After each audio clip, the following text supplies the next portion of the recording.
প্ৰাগ চিনে award এবাৰ ৫ জুলাইত খানাপাৰাৰ ষ্টেডিয়ামত অনুষ্ঠিত হ'বলৈ গৈ আছে।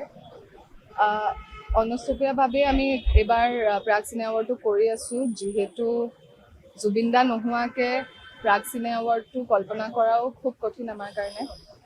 জুবিন দাক যিমান পাৰোঁ আমি ট্ৰিবিউট দি চিনেমাৰ কাৰণে তেওঁ যিহেতু কাম কৰি গৈছিলে আৰু তেওঁ সদায় কৈছিলে শ্ব' মাষ্ট গ' অন। সেইকাৰণে আমি অনুষ্ঠিতভাৱে চিনেমাখিনিক এৱাৰ্ড দিয়াৰ কাৰণত প্ৰাগ চিনে এৱাৰ্ডটো ৫ তাৰিখে হ'ব। আৰু ২৫খন চিনেমা যোৱা বছৰ ৰিলিজ হৈছিলে, তেওঁলোকে অংশগ্ৰহণ কৰিছে। আৰু এইবাৰ 41টা কেটেগৰিজত এৱাৰ্ড দিয়া হ'ব। পাৰফৰ্মেঞ্চ হিচাপে আমি চব পাৰফৰ্মেঞ্চ জুবিন দাৰ ট্ৰিবিউটৰ কাৰণে ৰাখিছোঁ। আৰু তেওঁৰ বন্ধু শান আৰু মহালক্ষ্মী আয়াৰো পাৰফৰ্ম কৰিব। তেওঁলোকৰ পাৰফৰ্মেঞ্চ কিন্তু জুবিন দাৰ ট্ৰিবিউটেই হ'ব, জুবিন দাৰ গানেই হ'ব। আৰু মূল অনুষ্ঠানটো জুবিন দাৰ যোনটো বেণ্ড আছিলে যন্ত্ৰ, তেওঁলোকে পাৰফৰ্ম কৰিব। লাইফ টাইম এচিভমেণ্ট এৱাৰ্ড এইবছৰ দিয়া হ'ব দীপেন বৰুৱা ডাঙৰীয়া আৰু কাশ্মীৰী শইকীয়া ডাঙৰীয়ানী।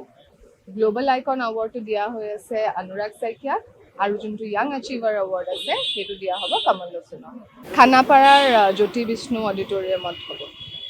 আৰু পাছেজ ফ্ৰী অফ কষ্ট এভেইলেবল আছে। পাছেজ প্ৰাগ নিউজৰ অফিচ প্ৰাগ টাৱাৰ উলুবাৰীত এভেইলেবল আছে, আৰু গপশ্বপৰ যোনটো অফিচ আছে দিছপুৰত তাতেও এভেইলেবল আছে।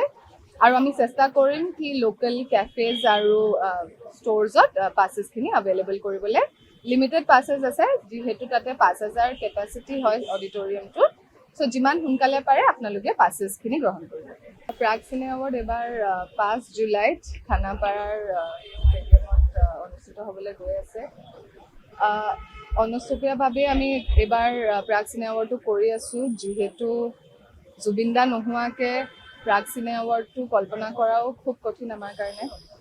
জুবিন দাক যিমান পাৰোঁ আমি ট্ৰিবিউট দি চিনেমাৰ কাৰণে তেওঁ যিহেতু কাম কৰি গৈছিলে আৰু তেওঁ সদায় কৈছিলে শ্ব' মাষ্ট গ' অন। সেইকাৰণে আমি অনুষ্ঠিতভাৱে চিনেমাখিনিক এৱাৰ্ড দিয়াৰ কাৰণত প্ৰাগ চিনে এৱাৰ্ডটো ৫ তাৰিখে হ'ব। আৰু ২৫খন চিনেমা যোৱা বছৰ ৰিলিজ হৈছিলে, তেওঁলোকে অংশগ্ৰহণ কৰিছে। আৰু এইবাৰ 41টা কেটেগৰিজত এৱাৰ্ড দিয়া হ'ব। পাৰফৰ্মেঞ্চ হিচাপে আমি চব পাৰফৰ্মেঞ্চ জুবিন দাৰ ট্ৰিবিউটৰ কাৰণে ৰাখিছোঁ। আৰু তেওঁৰ বন্ধু শান আৰু মহালক্ষ্মী আয়াৰো পাৰফৰ্ম কৰিব। তেওঁলোকৰ পাৰফৰ্মেঞ্চ কিন্তু জুবিন দাৰ ট্ৰিবিউটেই হ'ব, জুবিন দাৰ গানেই হ'ব। আৰু মূল অনুষ্ঠানটো জুবিন দাৰ যোনটো বেণ্ড আছিলে যন্ত্ৰ, তেওঁলোকে পাৰফৰ্ম কৰিব। লাইফ টাইম এচিভমেণ্ট এৱাৰ্ড এইবছৰ দিয়া হ'ব দীপেন বৰুৱা ডাঙৰীয়া আৰু কাশ্মীৰী শইকীয়া ডাঙৰীয়ানী। গ্ল'বেল আইকন এৱাৰ্ডটো দিয়া হৈ আছে অনুৰাগ শইকীয়াক, আৰু যোনটো য়াং এচিভাৰ এৱাৰ্ড আছে সেইটো দিয়া হ'ব কমল লোচনক। খানাপাৰাৰ জ্যোতি বিষ্ণু অডিটৰিয়ামত হ'ব। আৰু পাছেজ ফ্ৰী অফ কষ্ট এভেইলেবল আছে। পাছেজ প্ৰাগ নিউজৰ অফিচ প্ৰাগ টাৱাৰ উলুবাৰীত এভেইলেবল আছে, আৰু গপশ্বপৰ যোনটো অফিচ আছে দিছপুৰত তাতেও এভেইলেবল আছে। আৰু আমি চেষ্টা কৰিম কি লোকেল কেফেজ আৰু ষ্ট'ৰ্ছত পাছেছখিনি এভেইলেবল কৰিবলৈ। লিমিটেড পাছেছ আছে, যিহেতু তাতে ৫,০০০ কেপাচিটি হয় অডিটৰিয়ামটোত।